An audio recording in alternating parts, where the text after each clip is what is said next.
দেখো অঙ্কে দেখো, রেজা 3 প্যাকেট বিস্কুট কিনতে চায়। এক প্যাকেটের দাম 23 টাকা। এর জন্য তার কত টাকার প্রয়োজন? অর্থাৎ এক প্যাকেট বিস্কুটের দাম যদি 23 টাকা হয়, তাহলে 3 প্যাকেট বিস্কুটের দাম কত, এটা আমাদের বের করতে হবে। দেখো বইয়ে কয়েকটা পদ্ধতিতে বের করেছে, কীভাবে বের করেছে আমরা সেগুলো দেখি। দেখো এখানে লিখছে টাকায় যে 23, 23, 23। এই যে বক্সগুলো দেখছে এগুলো আছে বিস্কুট, একটা দুইটা তিনটা বিস্কুট। তাহলে একটা বিস্কুট দাম 23 টাকা, দুইটার দাম কত 23 টাকা, এর দামও 23 টাকা। এখান দিয়ে দাগ দেখো এখান থেকে এই পর্যন্ত, তাই একটা বিস্কুটের দাম 23 টাকা, দুইটা বিস্কুটের দাম কত 23 টাকা, তিনটার দামও 23 টাকা। এখন এখানে কি রয়েছে যে বিস্কুটের প্যাকেট, অর্থাৎ এগুলো হচ্ছে বিস্কুটের প্যাকেট। এখানে বক্সে কি রয়েছে এক প্যাকেটের দাম গুণ প্যাকেটের সংখ্যা সমান মোট মূল্য, অর্থাৎ একটা প্যাকেটের দামের সাথে প্যাকেটের সংখ্যা গুণ করলে মোট মূল্য বের হয়ে আসবে। এখানে কি রয়েছে গুণ্য, গুণক, গুণফল, অর্থাৎ একটা প্যাকেট হচ্ছে গুণ্য আর প্যাকেটের সংখ্যা কটার সংখ্যা আছে 3টায়, 3 হচ্ছে গুণ্য গুণক, আর যে এটা গুণ করলে হবে গুণফল। গাণিতিক বাক্য কী হবে? গাণিতিক বাক্য হবে যে এক প্যাকেটের, এখানে প্যাকেটের দাম কত 23 টাকা, তাহলে এখানে হবে 23। তাহলে আমরা এখানে 23 লিখব। গুণন আছে গুণ, এখানে বলছে প্যাকেটের সংখ্যা কটা 1 2 3টা, তাহলে আমরা এখানে 3 লিখব। তাহলে গুণফল কত হবে?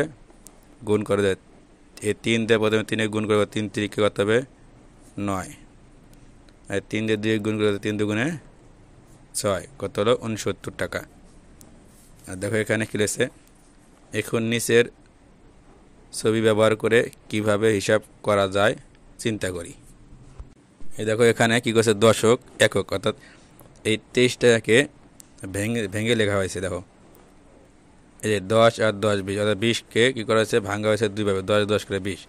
আর এখানে কত আছে 23, যেহেতু 3, এই 3কে 1 1 করে ভাঙা হয়েছে, তাহলে এখানে 10 আর 10 20, আর 21 22 23, অর্থাৎ এখানে একটা প্যাকেট, এখানে একটা প্যাকেট, এখানে একটা, 3টা প্যাকেট।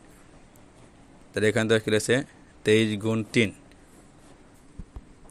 অর্থাৎ এই যে প্যাকেট দেওয়া আছে, অর্থাৎ 1 2 3, এই সবগুলো মিলেছে 23 গুণ 3। আর এখানে যদি ভেঙে দেওয়া হয়, দেখো এখানে আছে কত 10 আর 10 20, তাহলে 20 কটা আছে 1 2 3, 3টা 20 গুণ 3।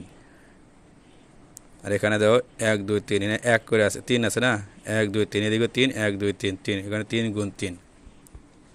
তো মোট কত হবে এই 23 গুণ 3 সমান কত 69।